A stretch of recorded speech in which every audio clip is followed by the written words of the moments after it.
Hello, I'm Nancy Cushing, and I would like to tell you about the place that's inspiring my current projects in environmental history. That very special place is Sydney Observatory on the top of Observatory Hill in downtown Sydney, just beside the harbour. The thing that really brought me to this site is the big yellow ball that you can see up behind me. That's the time ball, which was erected in 1858 and is really the rationale for the observatory being located here.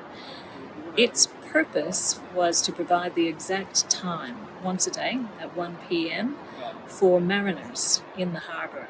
They would use that time to rate their chronometers, their exact timekeeping devices that they used to calculate longitude when they were navigating. So the time ball was really important to contemporary commerce and to safe passage of people across the seas. Being here on site has heightened my interest not in the time ball's navigational role, which is more in the realm of a historian of science and technology, but its presence, if any, in the life of the surrounding city. I want to discover if those living and working in the area around the observatory in the 19th century used the time ball in their timekeeping practices.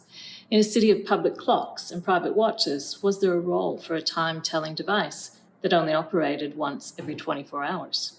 Was this time ball, as Alexis McCrossan has argued for American time balls, not even useful for shipping and primarily directed to audiences on shore? To have the capacity to be used on shore, a time ball must be visible, and it's here that the project connects with my earlier work on sensory history, on air quality, and where being on site has been so important. Now partially blocked by the harbour bridge to the east, built in 1932, and the city skyscrapers to the south, it takes some historical imagination to think of the hill as having been the highest point in the vicinity, visible from all directions.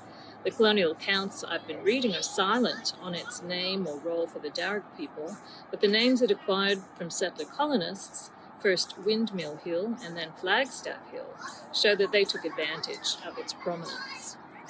This was brought home to me when I realized that a small circular hatch in a window in the building in which I have my workspace, the former signal master's cottage, was there so he could train his telescope on South Head, some 10 kilometers away, to read the signals on the Flagstaff there and then relay them to the town and the shipping in harbour on his own flag posts.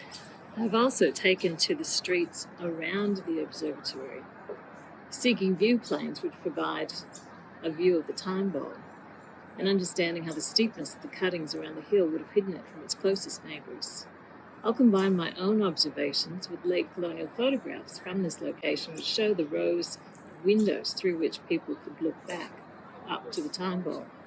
I'm also learning to see the observatory previously unremarked in the skyline of numerous 19th century cityscapes. In combination with original records kept by observatory staff and still held on site, and oral histories collected from residents of Millers Point surrounding Observatory Hill, I hope to be able to provide an answer to my question about the use of the time ball in a few months' time. Many thanks to the Museum of Applied Arts and Sciences for this opportunity to be a resident at the observatory. And I really commend it to all of you. If you can possibly drop by, come on in. It's open every day. And if you come at 1 o'clock, you can see the time ball drop.